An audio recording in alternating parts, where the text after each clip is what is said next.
Member of Parliament asking to the Minister of ECYS, Melissa Gums, regarding the levy on gasoline and diesel to fund sports programs. Prime Minister of the Netherlands concludes official working visit to St. Eustatius. JNIS presentation at the Bel Air Community Centre in Cahill on May 5th, 2026. Start here during our electrifying two-week carnival in July.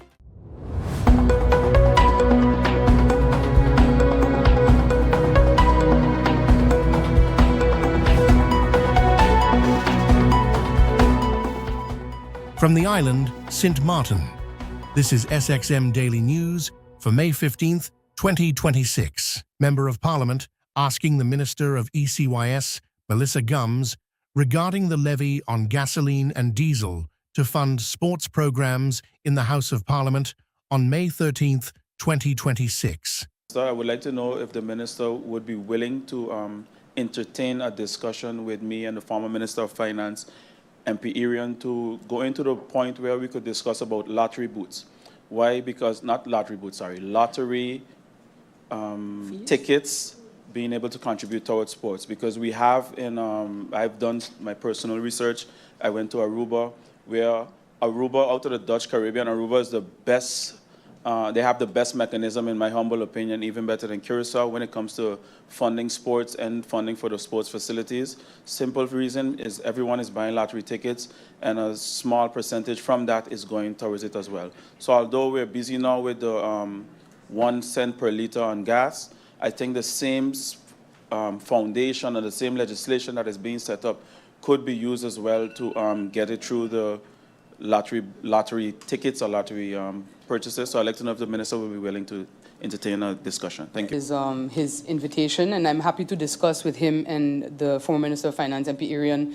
But just to note as well, when I took office, this was actually a piece of legislation that I had been researching since I was in Parliament, and it is my intention to try to adapt the Aruba legislation for St. Martin, for lottery and casinos, to contribute a fee towards sports development. In my first working visit to Aruba last year, being able to discuss with my counterpart minister for Aruba, it was explained that they actually generate far more than even this gas levy will generate towards sports and culture. I believe over 20 million guilders. So that is definitely the intention, legislatively speaking, to move forward with adapting that for St. Martin. Minister, just one question to you, Madam Chair. I'd like to know if we can outline a due course, if possible. That would be it. Thank you very much. A due course, like a course of action. Oh, I see what the member means, because you had indicated will come to Parliament Correct. in due course. Yeah. And yes, that is it, right, MP Kotai? Correct, correct. Yes. Minister, can you respond to that? Shared that the first draft will be with the ministry and my person within a month. And the reason for that is we had also requested the drafters of the legislation to explore beyond 1 cent. So 1 cent, 3 cents, etc. And so we were awaiting those calculations to kind of finalize what was possible.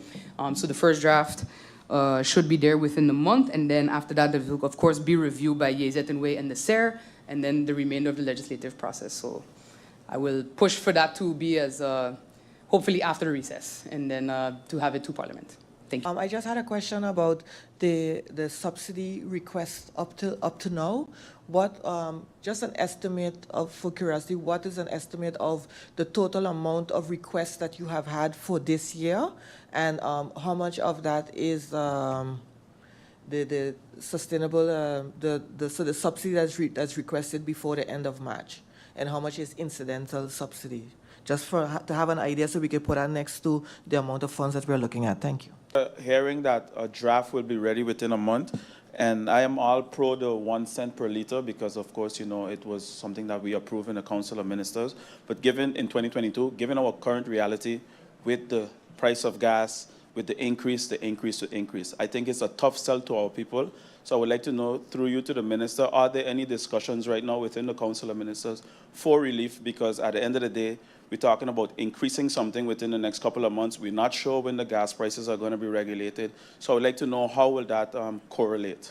Thank you. The discussion on 3 cents, 5 cents, 1 cent was simply a discussion. No decision has been taken. It still remains 1 cent, which was approved by the previous administration, as MP Duran mentioned. And I fully understand the concern for what it may do at the pump. At the time, of course, it was considered a negligible impact, but that is still something that we are continuing to assess and discuss. And I have not yet raised it with the Council of Ministers as we have been awaiting the updated draft. So once we have that and it gets to that point, I will, of course, discuss it and pass on the concerns because I share them. My question, I have 2 questions. One is seeing the new government in the Netherlands and seeing the funds that are available on a kingdom level. Has the ministry, through you, Madam Chair, had contact with the new State Secretary van den Burg, especially seeing his background in sports and also in the Netherlands, in Amsterdam? He has created a lot of funds for the youth. So if the ministry hasn't done that as yet, maybe that's the idea as well, to together with the State Secretary make sure that we get all the funds that St. Martin can get in regards to sports.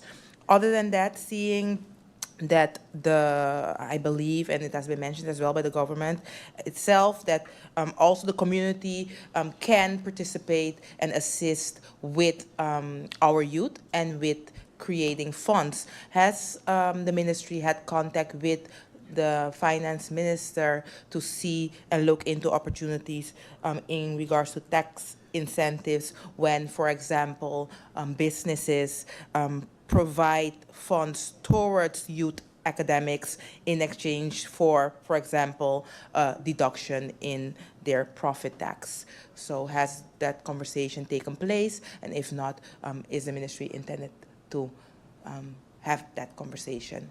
Thank you. MP Janssen-Webster's question, which I have some information now regarding the amount of subsidy requests for 2026. We've had 7 incidental subsidy requests for 2026 thus far. All requests have been handled by the ministry and response has been sent to the requesters. However, considering the financial challenges, no funds have been issued thus far. To MP Roseberg, I have not, briefly we touched base when the State Secretary had his official visit to the Council of Ministers on how we can collaborate on sports and youth. A significant amount of the funding that is channeled through ECYS is generally directed towards education as part of the Vierlanden Overleg, for example, the Study in the Region project. Nothing really on the side of sports has been discussed, or I have not been informed that there are funds available even for that particular avenue. What I can say is that there are sports federations and associations here that establish their own relationships with clubs and so forth in the Netherlands and have in their own way been able to get access to funding like in that avenue. And regarding tax incentives, this is not a conversation I've yet had with the Minister of Finance, as we're still awaiting proposed tax reform legislation. I do know that cuts in profit tax were a part of that discussion, so you also have to think of if profit tax is lowered, then you know what wiggle room is there to give that incentive for businesses. However, I mentioned a few months ago that there was discussion as well for a separate private fund to be privately managed as well that incorporates private sector's contributions towards it directly, so aside from this gas levy. And that was more to address the individual incidental subsidies that the ministry continues to receive for sports and culture. And I think with that, that's the last of the pending questions, Madam Chair Lady. Thank you.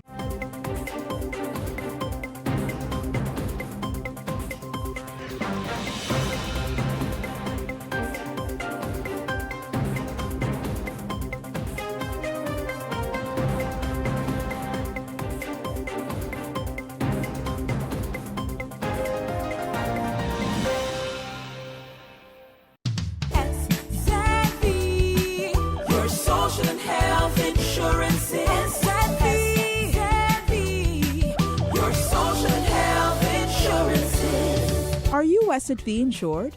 Do you have a valid medical insurance status? SXM is cardless. Request your My SXM account today and enter the virtual office of SXM. Go to sxv.sx and sign up now. SXM, yeah. Your social health insurances.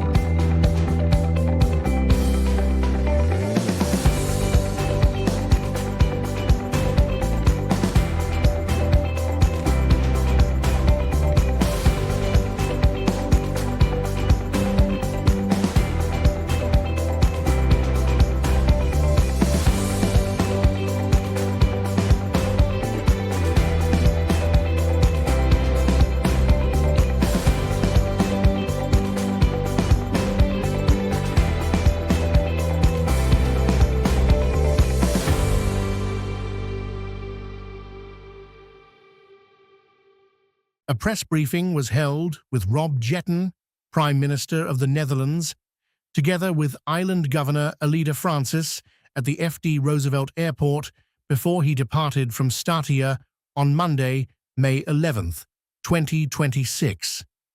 During the briefing, they discussed the Prime Minister's official working visit to the island, which included meetings with island officials on governance, sustainability, and regional cooperation. His program also included visits to the oil terminal and historical sites connected to Statia's cultural heritage and the First Salute history. We are here now at the Franklin Delano Roosevelt Airport, where we are about to bid farewell to Dutch Prime Minister Rob Jetten. We welcomed him here this morning on St. Eustatius. Our Prime Minister is barely 3 months in office, and a man of his word. He has committed himself to visit the 6 islands, and Statia is now the 3rd island on his journey here to the Dutch Caribbean part of the kingdom. As Island Governor this morning, I welcomed our Prime Minister, Rob Jetten, and had very fruitful discussions with him. With him, I share a number of important matters related to my own portfolio, and one of those regards the public order and safety of our island. I also addressed with him democracy, and a number of other topics followed in our discussion with the representatives of the Executive Council, including Commissioner Richelien Leerdam, Commissioner Ruben Merkman, and myself. And there, of course, we talked on the broader topic of what is called bestaanszekerheid. And this is one of the core pillars of the governing accord, which addresses the importance that the Prime Minister and his coalition partners state. They state that they would want to do their utmost in the coming governing period to ensure that there is security for all persons living within the Dutch kingdom so that they can have the basic needs to live. And therefore we address matters such as food security. We address very important banking. We discuss also very important connectivity by air and sea. Quite a number of topics were discussed, energy, but also the development of our harbor and airport to create more possibilities for St. Eustatius. And so all in all, on behalf of the Executive Council, Prime Minister Jetten, we are very grateful for your open listening ear, and we really look forward to working with you and the Cabinet and also the civil servants in The Hague to realize these ambitions that we have for St. Eustatius. Thank you very much, Governor. It was a pleasure to be here today on St. Eustatius. It was more than 4 years since my last visit. I'm very much impressed by a lot of the work that has been done. This magnificent airport where we started and ended the day. But we've also visited the Historical Center, where I was informed on all the great work in preparation of Statia Day this year, a special Statia Day this year, but also the importance of cultural heritage for the island and for the kingdom. And I was delighted with the conversation that I had with you, with the Executive Committee, and with members of the Island Council to be informed firsthand on the challenges and opportunities for the people of Statia. And as you've mentioned, we've covered many topics, so there was a fruitful discussion and lots of inspiration for me and the rest of the Cabinet to work on for the next 4 years. And as the Governor stated, the Cabinet, the government of the Netherlands is very much committed for the upcoming 4 years to stand as one kingdom and to do whatever we can to invest in Statia together with you. Yeah, we visited the GTI today, which is obviously one of the bigger employers of the island. And in these geopolitical turbulent times, energy plays a very important role. And Statia plays a crucial part in the worldwide supply of energy. So it was interesting to see with my own eyes the facilities, to talk with several of the staff members. It's good to see all these very experienced local stations working there. But we have also discussed the importance of a safe facility that can continue to work on this island for many years to come. During lunch, I had the privilege to meet all members of the Island Council. And we had very open discussions on the importance of democracy here locally, the cooperation between the different islands within the kingdom, and the cooperation between The Hague and the island of Statia. And we covered a range of topics, connectivity, the cost of living, the importance of healthcare and education, but we've also discussed the opportunities for a more diversified and strengthened economy and the role that the Dutch government can play in that. Well, I hope to be back soon here on this wonderful island. And of course, Statia Day would be a perfect date for the next visit. It's a lovely celebration for the people of the island, but this year is extra special with the commemoration of the first salute.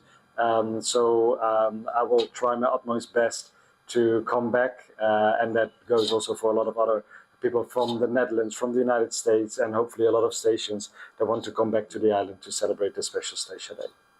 But I want to share with you and the wider community of St. Eustatius that recently there was concluded an evaluation on the healthcare system. It is the first such evaluation since the transition on 10-10-10. I was part of that committee along with my colleagues, the governors of Seba as well as Bonaire. The committee was headed by a well-known and respectable Dutch Caribbean citizen, former governor of the Netherlands Antilles, Mr. Frits Goedgedrag. So we have completed that study. The findings are on paper as well as the recommendations, and these recommendations have been presented to the Parliament of the Kingdom. So you are correct, there are a number of major concerns around healthcare. I just would like to make one minor correction because I think what everyone says, we have an excellent package. The concern is the implementation of the package and the length of time that it takes to get to healthcare or the medical referrals. And you are correct that recently a number of persons have been making use of their own limited resources to go to the island next door in search of whether a second opinion. So all of these matters were addressed in the healthcare study, and we as Statia government, along with hopefully the Kingdom of the Netherlands, will take seriously the findings of this report. When I was in the Netherlands about a week and a half ago, I also met with the Ombudsman, and the Ombudsman too has provided the Cabinet, the government of the Netherlands, also with his findings regarding this very matter regarding healthcare. Maybe two short remarks from my side. The Tweede Kamer Commissie VWS, so the commission in the Parliament on healthcare, recently visited several islands, and they're very much committed to make sure that we see improvements soon, also here on Statia, and also the ministers of healthcare are very much committed to that.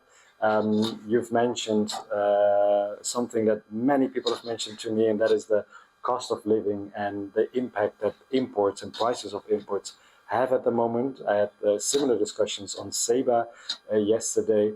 So I think this is a very good topic to discuss also between the government of the Netherlands and the government of Sint Maarten. We are planning to meet later this year for a roundtable conference with all parties within the kingdom. And I think this will be a very good topic to discuss then, and I see what I can do for you to bring down these costs. Thank you for having me. You're very welcome, and we look forward and we wish you every success in this period of governing the kingdom.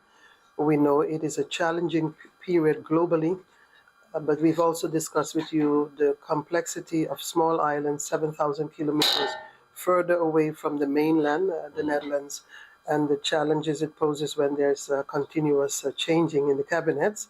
Nonetheless, that's the democratic process, and that's why, as Statia, we continue each time to invest in building the relationship and telling our story over and over until we get the successes that we are seeking. So thank you, and I wish you every success. See you soon. Yes.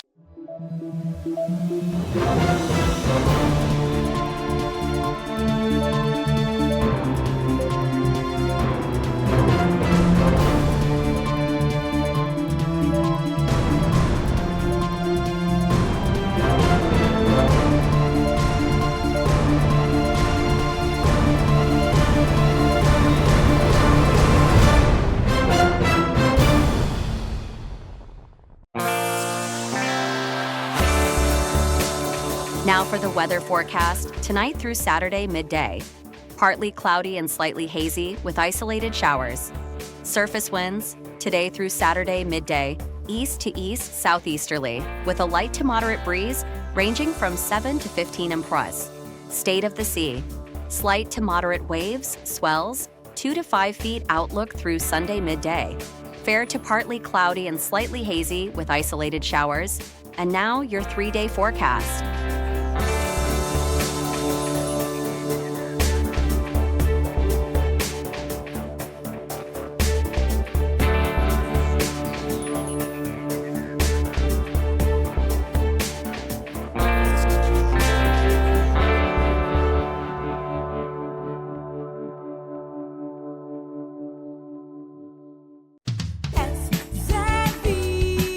Your social and health insurance is your social and health insurance. Are you SXM insured? Do you have a valid medical insurance status? SXM is cardless. Request your My SXM account today and enter the virtual office of SXM. Go to sxv.sx and sign up now. Your social and health insurance is.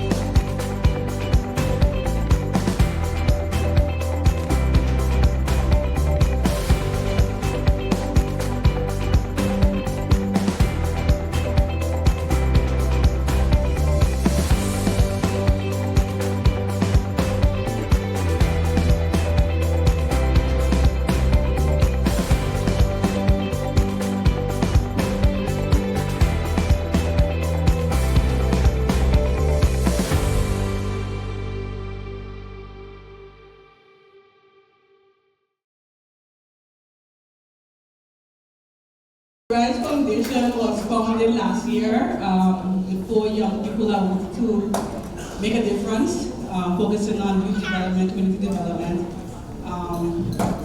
working with families, youth in systems, either via court of partnership or GNAS, as well as just giving them mentors, educational opportunities, workshops to help their personal development, mentors, volunteering to get into the community that they live in, and it goes back to school projects, so just helping families cope with the world that we live in just different ways. And then we have our holiday projects where we support youth in foster care as well with gifts during the holiday season, and other community projects, community organizations, working on the cross, the public schools on the island. So last year we did over 700 gifts, based on community support. So in general, we work with youth, families, community, and then of course with disasters, we work with volunteers to be able to support the SXM with shelter management as well as distribution. So we're just finding the gaps where we see fit and working with partners like GNAS, Code of Guardianship, other NGOs who make a difference as collaboration is key. So we're happy to be here, and Tatiana was also looking to work with our foundation as well, just trying to maximize the impact that we have, that we could have on the community and the young people. So they are the future. Testimony from a foster child, and her name is Arilis of Arilis Illich. When I was a teenager, I went in the foster care. The first few months were the hardest. I learned that every family has a definition of home. I missed my family, but I had to leave. Yes, I was a lot to handle, but looking back over the years, I wish that I listened, but thank God. I learned so much while I was there. To anyone who is in foster care, their story isn't over. The labels people put on you don't define you. You are allowed to be angry, to grieve, to hope. You are not alone. Even when it feels like it, and if you're listening and you have never been in care, I ask this, don't just pray for foster kids. foster them, mentor them, and be the adult who remembers their birthday and be the one who stays. Today I will be doing a spoken word written by me for everyone in my group. It's called To Be a Star. Do me a favor, tell me what's a dream. Is it a whisper that floats in my sleep stream? Is this the future that I deem right? My beacon of hope, my guiding light? Do I mold my goals to fit the mold, or craft my dreams with a heart that's cold? Is this the destiny that I create, or just a reflection of society's taste? This non-specified multi-site heck of a right thing called life sends us wild, like we do bugs when we spray them with pesticides. And we wear our shoulders as we get older, listening to the older folks, telling us the hard truth, that life is hard. You know, travel far, shoot for the stars. But you know, I believe life's meant to be fun. You know, go for a run, play in the sun. It's not always work hard and get stuff done. Life's a gentle dance, and you take it with every little chance. Now we're in the future. What do you do? The final choice, it's all up to you. What will you choose?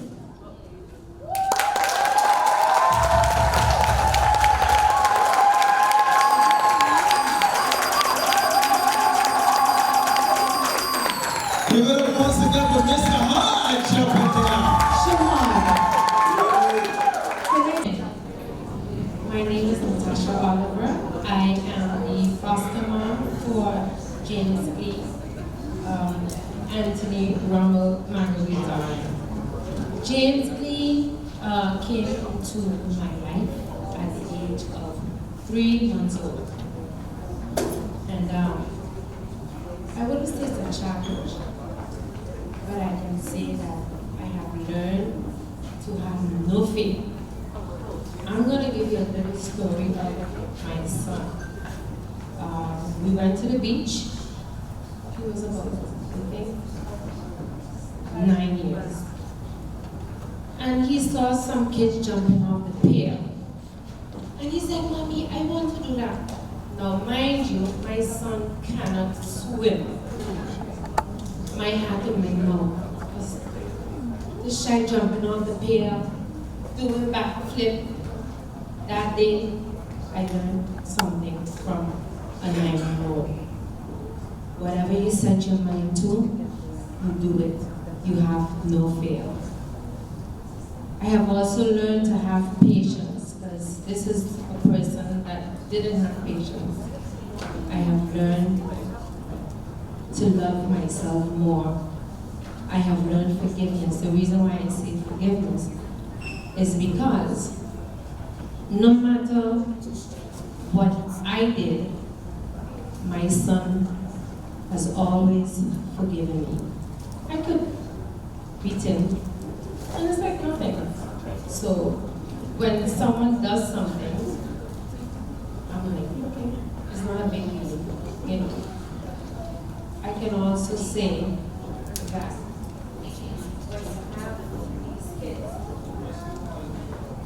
when you have these kids in your life, you have to love them unconditionally. Reason being is that they came from a different background with no mother, no father.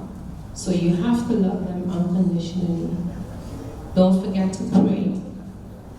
You need a lot of patience, a lot of patience. Sometimes they will do things, and you always have to remember that, you know, it's not their fault why they are like that, because their genes are different than your genes.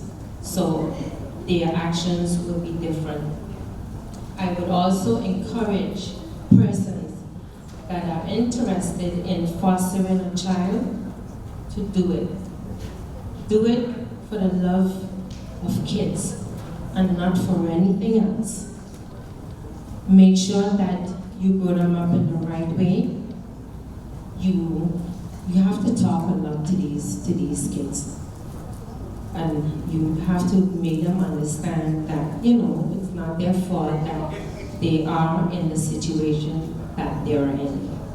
So again, love these kids unconditionally. Know that you can also learn from these kids, because I have learned a lot from my son Anthony, and I have also learned from the other foster kids. And before I leave, I would like to thank, I can't remember her name, Valina, whatever her name is. Thank you for the invite. We appreciate, Minister, we appreciate that you stayed the entire evening, because I was told that you were tired and that you were going to stay just for a few. But this is also, one of the best parts, working with this team of wonderful staff members. You cannot imagine.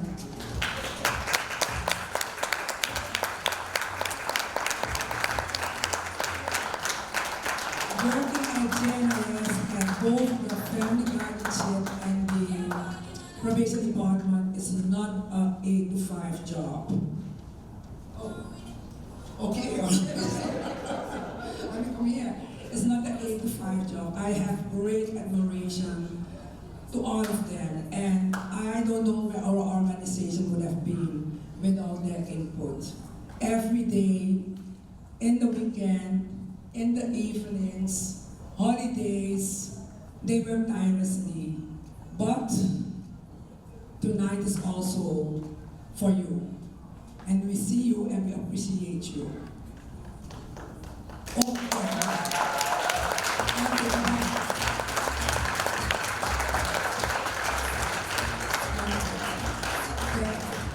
Is Wahim also here? Oh, we need Wahim. Wahim is new in our team, but boy, oh boy. She is amazing. Right in the show? She is amazing. She does work for 10 persons. Wahim, we need you. However, she's coming.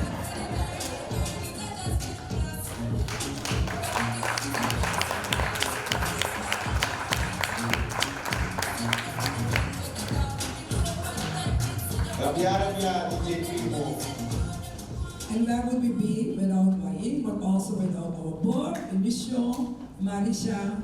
Robert is not here, unfortunately, but we would also like you to come on the stage. Thank you so much for your leadership.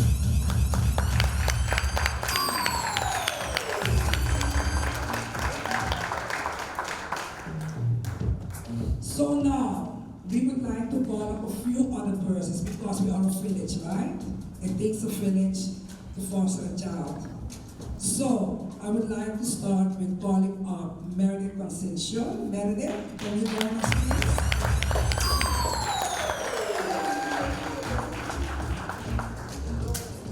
Also, Mr. Meredith is our former coordinator of the Foster Family Center. Mr. Roland Richardson, please come up.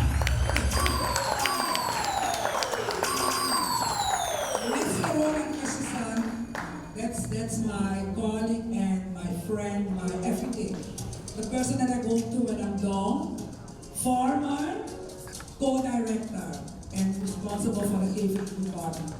I also would like to call Kimberly Pro, director of the Department of the Court of Guardianship. Kimberly.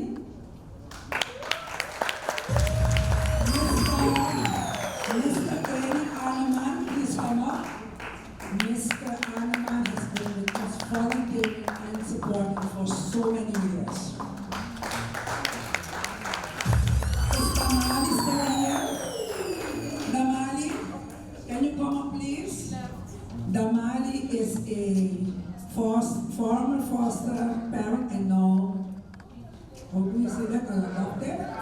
A parent. She is now a parent, officially. Experience the vibrant spirit of Statia during our electrifying 2-week carnival in July, a festival that celebrates freedom, heritage, and cultural expression. From pulsating music to breathtaking parades, the festivities offer something for everyone. Carnival is a dynamic mix of local and international shows where musical performances set the stage for unforgettable nights. Colorful costumes fill the streets as dancers and revelers parade through the island.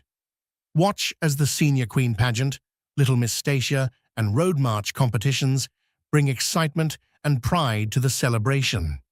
The festivities reach their peak with the much-anticipated Last Lap Jump Up, a final, exhilarating opportunity to dance and celebrate with friends and family before the carnival draws to a close. This is our SXM Daily Newscast. Thank you for joining us.